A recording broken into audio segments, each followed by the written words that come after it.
Thursday, we took a look at GOP primary races for the Montana State Legislature, and today we're going to be looking at Democratic candidates and what they want to do differently after a tough election season in 2020. I'm a progressive, and I'm probably the most progressive Democrat in this primary, honestly.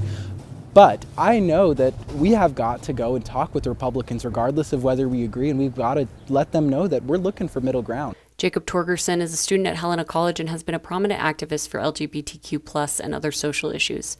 He was second to file for House District 81 after Jake Troyer, a longtime Helena resident who owns a strategic consulting company in town.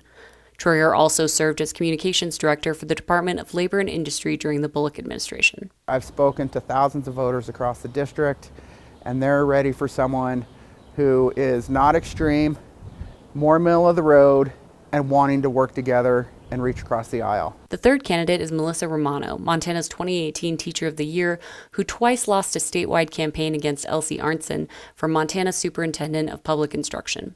You know, we need a leader. House District 81 needs a leader who can bridge the divide and cross that divisiveness that was happening in the last legislative session. We need more of the middle. We need people who can bring people together. While Torgerson, Troyer, and Romano all want to build coalitions once at the legislature, House District 81 has elected Democratic candidate in every election held in the last 10 years.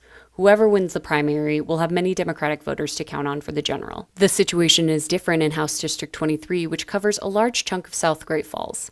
In 2020, longtime Democratic legislator Brad Hamlet lost by a 107-vote margin to Representative Scott Kearns, a Republican from Great Falls. And we were told not to go out in public and talk and shake hands and all that. So the Democratic Party did everything wrong in that campaign.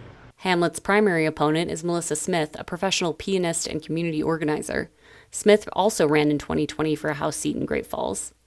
She said the pandemic was a major issue, but so was the general attitude toward Democratic candidates. The national narrative came into Montana and really dominated, and people weren't listening really to what Democrats were saying. In 2020, every single legislative and statewide Democratic candidate lost in Great Falls and Cascade County, which were both once Democratic strongholds. Between the Senate and the House, Republicans controlled 98 seats during the legislative session. If the GOP gains a total of 100 seats between the two chambers in this next election, the party will have the power to put constitutional amendments to voters. Election officials are expected to mail out primary ballots this week. Stay with MTN News for more coverage of these primary contests ahead of Election Day, June 7th. In Helena, Ashlyn Erbovic, MTN News.